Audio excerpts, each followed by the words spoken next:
Mtabafethu Shabuzet. I hope Nimnandi ne grand lani kwana. Happy Monday. A very good evening to you. I am your boy Kaba Vovo, aka Vovelisha, the Big G at Gubela, the gentleman himself. Welcome to Kaba Vovo YouTube channel. This is one of our shows that we do that we call Istamto, and the show that you most know of. It is called Eve of a Talk. It is a Monday evening. Oh wow, what a Monday, what a Monday. But before we get to this what a Monday, I just want to say to you, if it is your birthday, happy birthday to you. Talking about birthdays, yesterday it was my mother's heavenly happy birthday yesterday. My mom was what you call it, was a birthday yesterday. Indeed, we miss her dearly. I am what I am today because of the teachings and everything that she taught us. Tomorrow as well, it is Cindy's Cindy Mbeche. It is a birthday tomorrow. Umhlobo wami, a very good friend and a very good business partner. Yami Ucindy Mbeche. It is a birthday tomorrow. Happy birthday in advance, my dear. If it is your birthday, happy birthday to you. If it's Manzini, you've lost a loved one, condolences to you. And then if you're going through a hardship, man, in life, cleaner. I know it's tough, Mafetu. It's tough, you know, these days, things that are happening around, it's really tough. So, everything will be fine. But here we are this evening. This is Istamto. You know, Istamto is a short ringers. What a Monday, buffet too. I mean, we sleep on a Sunday and we wake up on a Monday. You know, someone have to go back to prison. You know, Musholoze, and someone have to come out of prison. Janus Walus. But he has to go out of prison. What is really happening? What is really happening in Mzansi? If it's not the interest rates hiking, going up, and the what you call the repo rates and all those things hiking up, abantu going in and out of jail, and also if it's not that, it is the what you call the great legend Senzo Mewa's case that is never ending. What is really happening in Umzansi? But tonight in Istanto on this ringers, we're gonna be joined by because my job is to motivate and to speak, so I don't want to get too much into the things that the legal stuff. I'm gonna leave that to legal people. So we're gonna be joined on the line tonight by a good friend of mine, Advocate Kuto Peace Masanya of Masanya Attorneys. We're going to engage with him a bit and hear his views and unpack this thing a bit in terms of this parole thing. What is a parole and what is happening with these two people, Janus Walus and Umsholoze? Is it in line with legal? Is it in line with the acts and everything, what is going on? Without any waste of time, Mafetu, as you know that it's time, so it is a short ringers. We're gonna get hold of him and hear from his point of view in terms of what does this mean,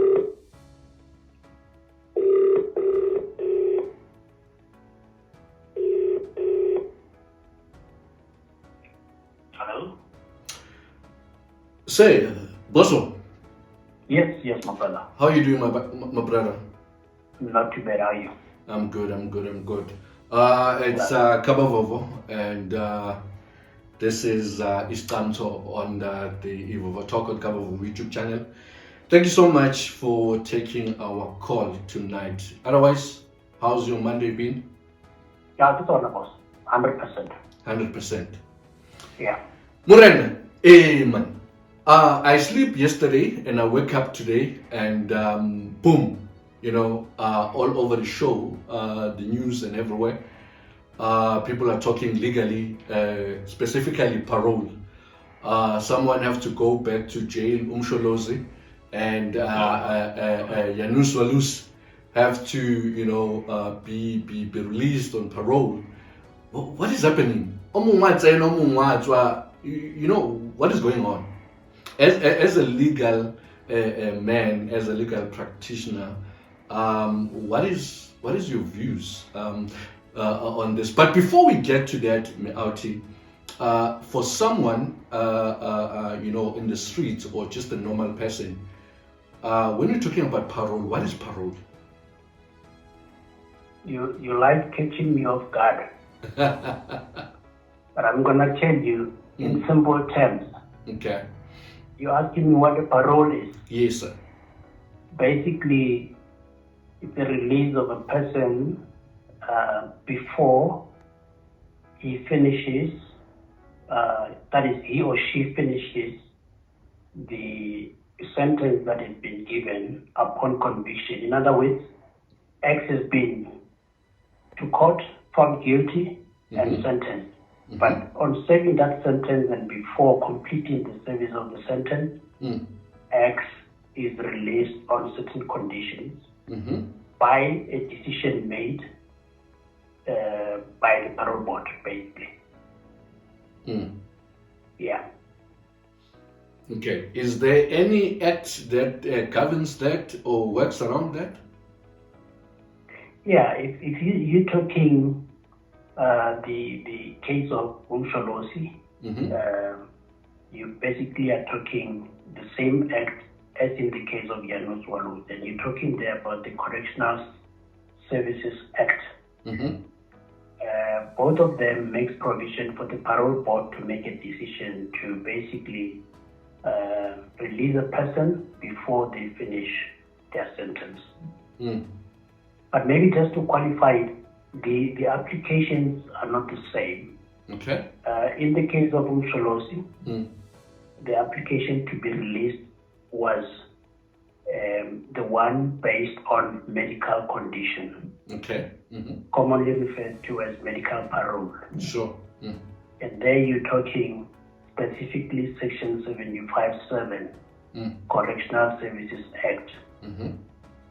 In the case of Janus Walus, you're talking Section 136, subsection 2, Correctional Services Act, which simply prescribes that where a person has been sentenced for life imprisonment, is entitled to apply for parole, or rather to be released on parole, once he has served at least 20 years of that sentence. Okay. Remember, it's life sentence. So once you've served 20 years, you're done. You can make an application, and if the parole board is happy with the application, they release you. So now it's Section 7 against Section 136. Yeah. So what happened is, in the case of Zuma, the parole board considered Zuma's application to be released on medical parole. Okay. And granted it. Right? But in the case of Janus Walus, the parole board considered Janus' application to be released on parole and rejected it. So the interesting thing is that you've got two fellows, Zuma, with an application that's been approved by the parole board, and Janus' application being rejected. Now, the turning point is both of these applications go to the High Court first. Okay, yes. In the case of Zuma, I think it's the DA, I'm not sure.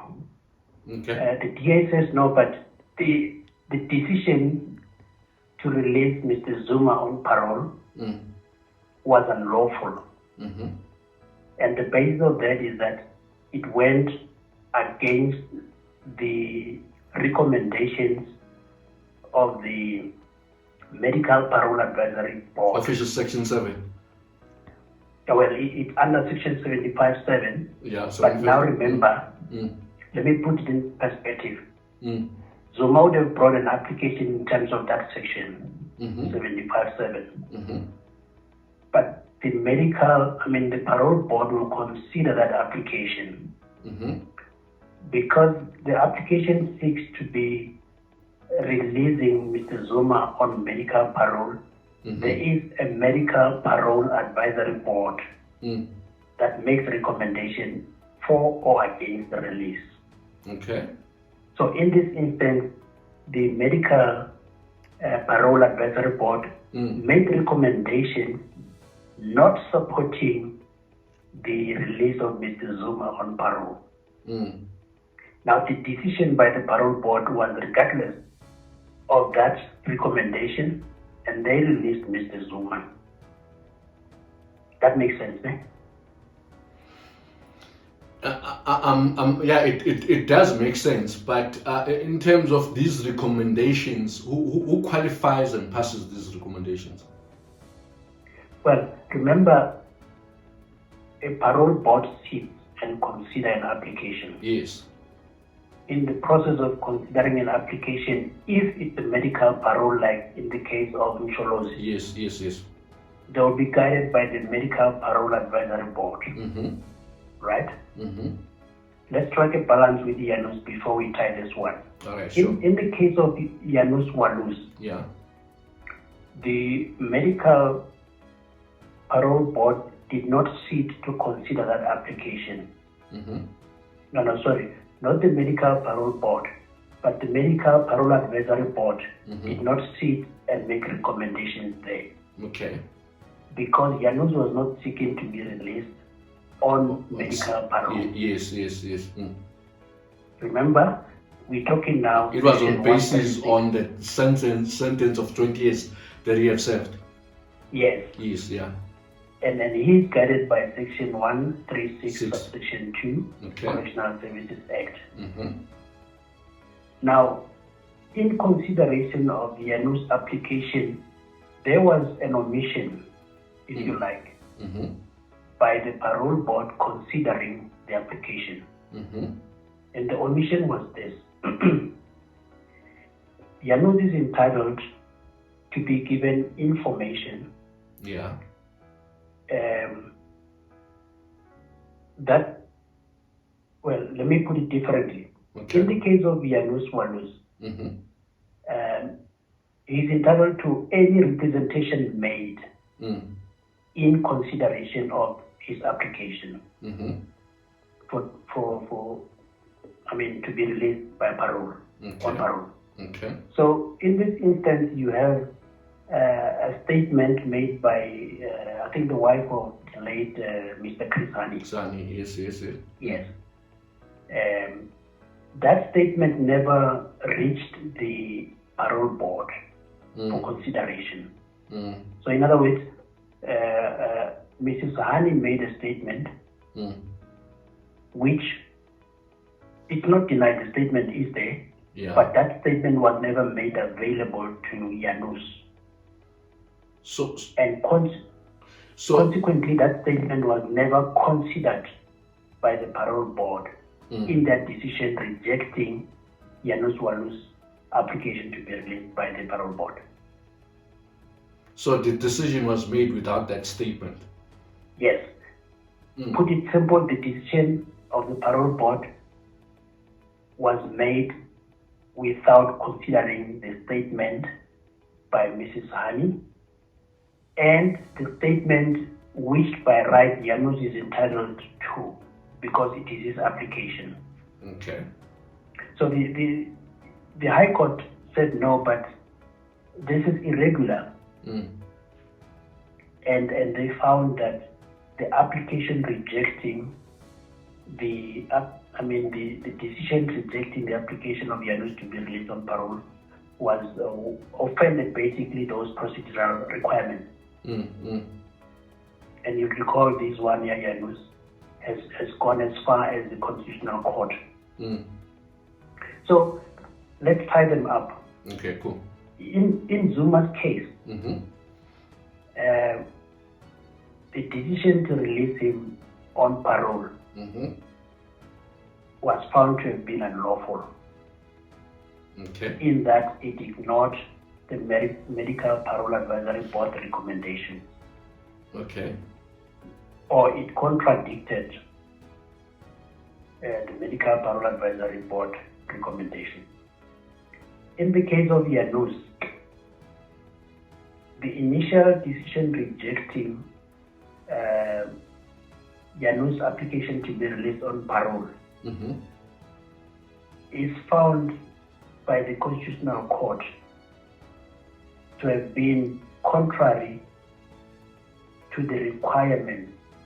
Put differently, it offended the procedural requirements, or if you like, there was a procedural irregularity in omitting to consider.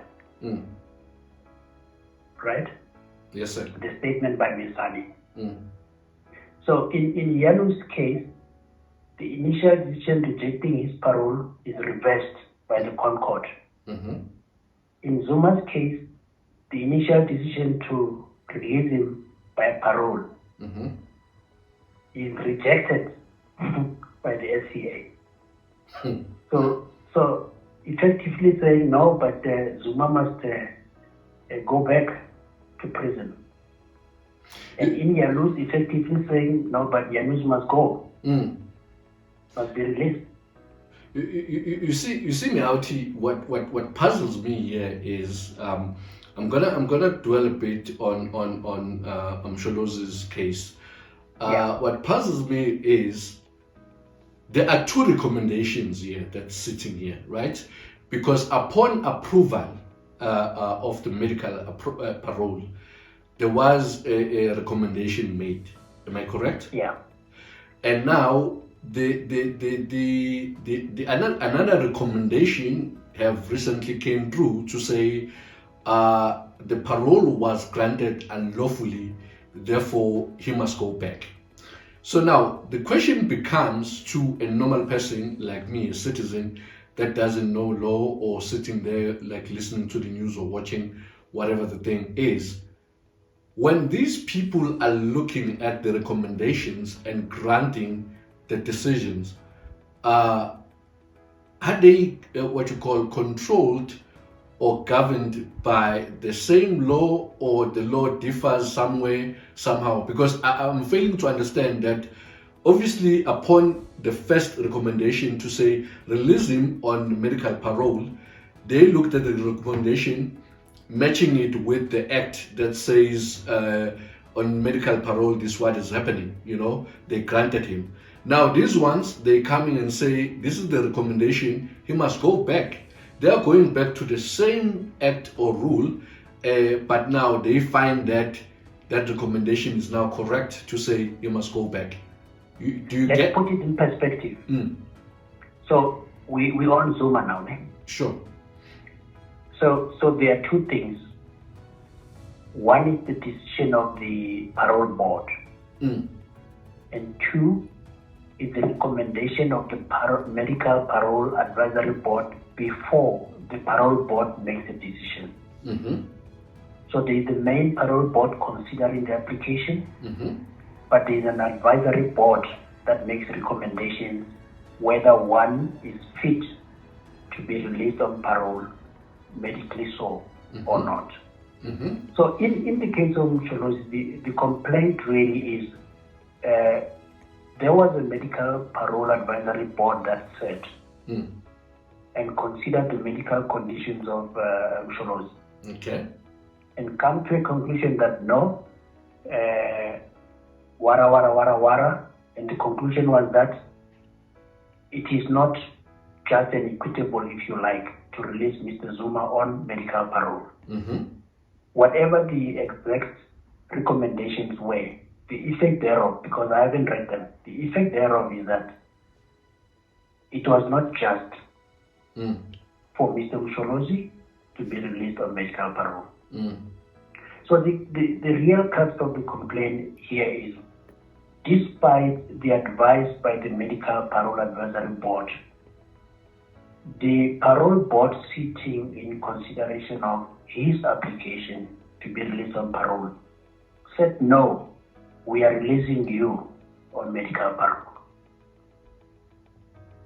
That makes sense now.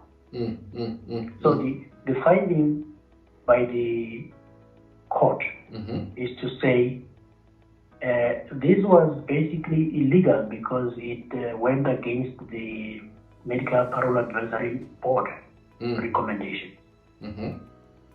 So that's now the court's judgment. So hold on, while you're still there. Yeah. This is now the recent one that basically summons him to go back. But now the first one, didn't it go to court? Yeah, let's put that in perspective. Sure. So from the Medical Parole Board's decision to release him, I think it was the DA that said no, but we are going to the High Court to review and set aside the decision by the Parole Board or the Commissioner, Correctional Services, if you want. We're going to tell the High Court to reverse in simple terms, but in legal terms to review and set aside. So they succeeded here in Pretoria High Court.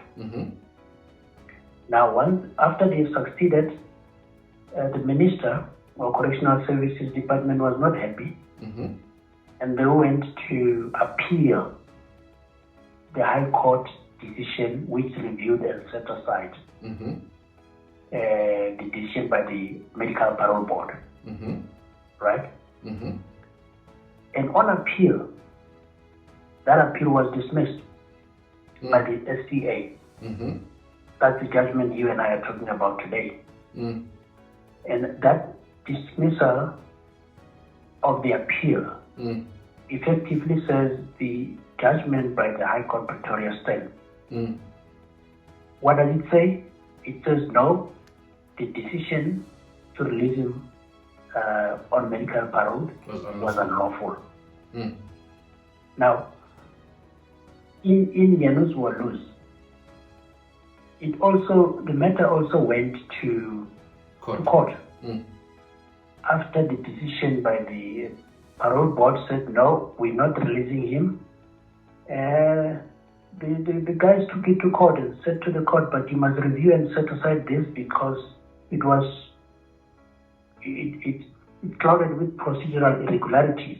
And you recall I highlighted the irregularity, namely that it ignored the statement by Ms. Honey. And the court agreed and set aside or reviewed and set aside the decision of the parole board, Commissioner Correctional Services, if you like. Lamona, being the minister, or Correctional Services Department, if you like, appealed from the High Court all the way, right, to the Constitutional Court. And the Constitutional Court confirmed that the decision to refuse the release of Mr. Janus Walus on parole was indeed wrong. And effectively saying Janus must go, must be released. Meauti, because this is Istamto and it's a short ringers, we're gonna wrap this conversation. Viewers at home will have to, all that we do, Tina, we draw it there. They will have to, make their own conclusion. But before I let you go, Meauti, I want to ask you two questions, and I'm gonna let you go. The first question that I want to ask you is on Walus. What are the chances of him experiencing what Umsholozi is experiencing at the moment? Well, Janus' decision is in the Constitutional Court. So, what remedy lies against the person aggrieved by the Constitutional Court judgment? There is zero remedy because the Constitutional Court is a court of finality. Once it pronounces, that's it. There is no other court that I know of that is above the Constitutional Court. So the effect really is that Janus is going to walk. So he's a free man? Well, he should be in terms of this order. For life? Well, in terms of this order, the man must go and have his freedom. Yeah, yeah. Sure. You don't have to like the law, but just to help somebody listening and put things in perspective, to understand the implications of these two court orders, the Zuma and Usholozi, the Zuma and Yalus Walus. You got to understand how the government works. So you'd have, let's use a simple analogy. The law says if you kill, you go to jail. Right? So somebody would have made that law, and somebody would have applied that law. And on non-compliance by application of the law, somebody would need to enforce the law. Right? So the Correctional Services Department falls within the person who would implement the law. Okay. Right. So the court would be the person who would essentially says, no, but we are now enforcing, and when they enforce and say there is a judgment, or there is a judgment, if you like, saying, no, Mr. Yanus, you are guilty. Someone must now say, okay, I'm going to imprison you.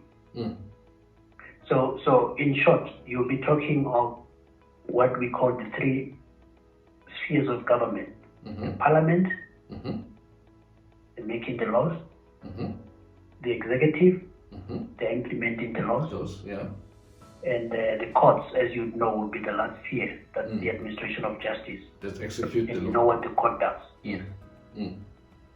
So the long and the short is that there's never a dull moment in South African law or legal system, if you like. Because that actually was my last question shortly to close this with you, Meauti, and let you go and say good evening to you. To say, as a South African citizen listening to the conversation that we just had now, and the news that was running around today is our justice system trustworthy? Are we safe in terms of our justice as Mzansi? Yeah, well, I think we are, and I can even say pretty much so, because if you see the judgment in Yalus Walus, it's a very bold judgment.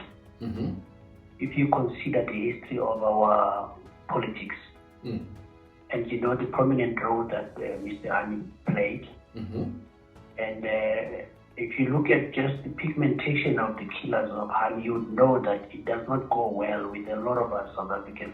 For sure.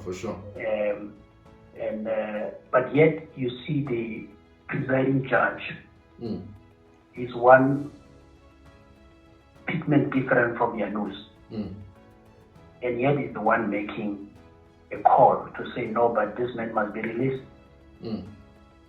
But if you look at the minister who goes against the advice of the medical advisory board to release Mr. Zuma, but again the same minister who does not consider the statement of Ms. Hani in the course of considering the application for Yanus Walus to be released on parole, is of a different pigment than Yanus. Yeah, Meauti, let's hold it right there, Meauti, due to the essence of time. We do appreciate your time as always. It's very nice, and it's a blessing to have such people like you, because everything around this world, and especially Mzansi, it revolves around law. So having people like you helps a lot. So we really appreciate it, Meauti. A very good evening to you. It's a Meauti. Sharp.